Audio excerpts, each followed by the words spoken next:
Alert Reactor. Roll off.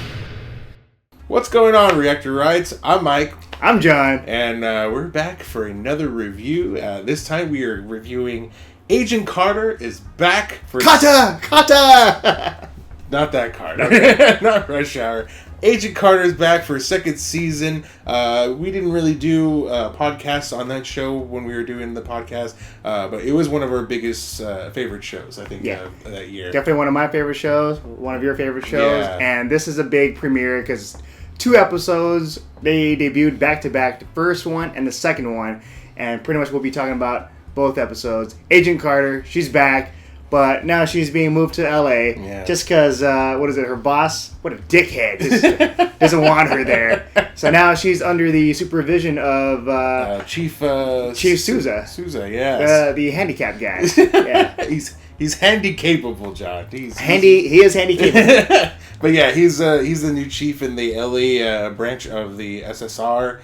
And, they have this new case that's coming out to them. I guess they have like this mysterious lady frozen in a lake kind of thing. You know what that reminds me of? The first season of Dexter. Oh, yeah? Yeah. I don't just like the ice cream truck man. Oh, okay. The killer that revolves around things being frozen. So this is like, killer on the loose, things being frozen. That's the job for Dexter. I mean, Peggy Carter.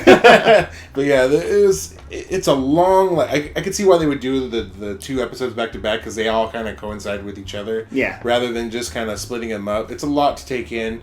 I think I preferred the second episode more than the first one. The first one was like it took a little while to get back up to speed. It was a big setup, and then you have to set up the reason why she's going to go to LA.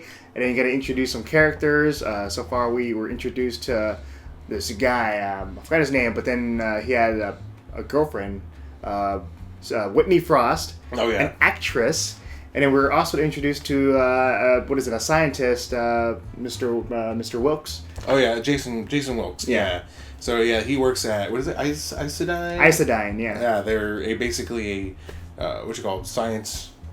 People. It's a science company, and it's pretty crazy because the most interesting part of the first episode, at the end, we see Wilkes. He's overlooking zero matter. It's that weird symbiote-looking thingy that you saw in the first season of Agents of S.H.I.E.L.D. Yeah. And here you see it again, doing its thing, just being self-contained. Yeah, I remember that, and I was like, I don't know what Zero Matter was, like, even in the first season, because I remember a lot of people were doing reports saying, like, oh, the symbiote's coming to Agents of S.H.I.E.L.D., and I was like, no, that's kind of weird. Spider-Man's with Sony still at the time, but yeah, we found out later that it wasn't the symbiote, and it's here. We get to see, like, its origin, I guess, it's how it ends up in Agents of S.H.I.E.L.D., I guess, later on. Mm-hmm. This one, it's what the guys behind the show, they mentioned how the Zero Matter, they named it that because they don't know what it is, but they said it was the Dark Force, and that ties into the supernatural with Doctor Strange. Yeah, because, they showed a reel of how it works, and, like, it's just a giant portal, and then things disappear. So... Yeah, and Wilkes mentioned, is this from another planet, or is it from another dimension? So, very interesting indeed. Strange. Yeah. But, we're not sure if it's going to be in Doctor Strange, but it's tying some things into, the supernatural. Yeah, but, for the most part, the biggest things in this 2 episodes were obviously, Peggy and her relationship with Souza, because I remember when the show ended with the first season, he kind of asked her out. He finally, mustered up the courage, and he always liked her. And he asked her out, and she's like, maybe another time, because it was just awkward timing or whatever. So it's just pretty much at the end she blew him off, and he likes her. But now here, she asked him out, right? Yeah. And he says he can't because he's busy tonight. And then you see him walking out with another girl. Yeah. And kissing another girl. Yeah. So the tables have turned. Yeah. And, but all is well because now Peggy Carter, she has a new love interest, kinda, with the scientist. Yeah. Wilkes. Yeah. Did she? Maybe. Did she? Well, Wilkes, we know that he's interested in her. Yeah. He asked her out for her number. They went out to a bar later on. She thinks it's like a professional meeting, but he wants to dance with her and court her. And then later on, there's a part where they're trying to just hide in the telephone booth, and they have an intimate moment with kissing. And I thought it was going to lead to something more. Like, let's get to the car. But no, she just wants to use the car to travel somewhere else. Yeah, it was a good scene. I think the other thing we were talking about, especially with the first episode, it's a place in a specific time period, and the problem with in place at a certain time period is you have to like accurately represent that. And so we were wondering like, where's the segregation? Where's the racism? Yeah, because this is like before Martin Luther King's time, and then you got a black man, and then you got white people around. So back then, it was very racially charged, and just seeing like a black guy just walking around like, hey there, I don't know. But luckily, in the second episode, we kind of see some racism, like in the form of the ice cream man. Oh, he was like, he was like a bakery shop guy. Yeah. But he basically said like, what are you doing here, boy? And you're like, oh, we know where this is going. And he was like, do you need help? To Peggy Carter.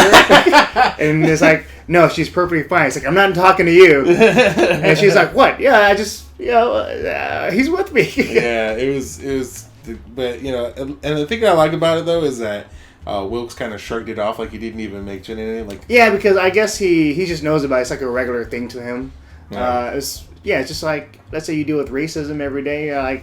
It's just another asshole, Yeah, and then that was a good scene between him and Peggy, because she was just like, I would have punched him or whatever, and then she wants to punch everybody in L.A. Yeah, because racism was a problem then, so it's like they are gonna at least put something. They don't have to always make it about that, you know what I mean? But they do have to certain scenes. They just add that in there just to remind you, like, hey, this is a time where some things aren't as cool as they are now. So. Yeah.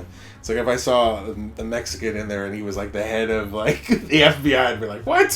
What is going on here? But it's good that we're living now. You guys are watching an Asian guy and a Mexican guy talking to you. So the world has changed. But I mean, it was a good. I liked the second episode more than I did the first one. A lot more action is going on. There was less setup, so they were just kind of able to jump into it. One of the things that was interesting about this episode is the whole Zero Matter thing, and then the fact that in the episode, Peggy does find a clip that's similar to what Dottie had, what she was looking for in the first season. That clip was pretty gnarly. Yeah, they're watching it. You see the footage, the black and white footage of they're testing the Zero Matter. Yeah. And you Not see, that one. You're talking about something else. Okay, go ahead. I was talking about the pin, the thing. But yeah, the pin. Dottie was looking for the pin in season 1, and then Peggy finds it again in L.A. And then there's obviously some correlation between the two, and then you got the whole thing with what's his name, Chadwick was the guy, the billionaire or whatever, the head of Isodyne, and his wife is the actress, and he goes to the secret meeting with all these board members, and they basically tell him that they can't do it anymore. Research is done. They're shutting it down. They're going to clear everything out. And she's more upset than he is, and that's why I'm thinking she has some sort of connection to either Hydra or something else, because she shows up later in the episode when they go when Wilkes and Peggy go back to the lab to try to get the Zero Matter, and she's the first person he sees as he's trying to grab the Zero Matter, and fights her for it, and the last thing we see is she's still alive, and then but where's Wilkes? Who knows where Wilkes is at, but it just, you think that the Zero Matter creates some kind of destruction, and it's just disappears. Yeah. And then you cut to the very end of the second episode.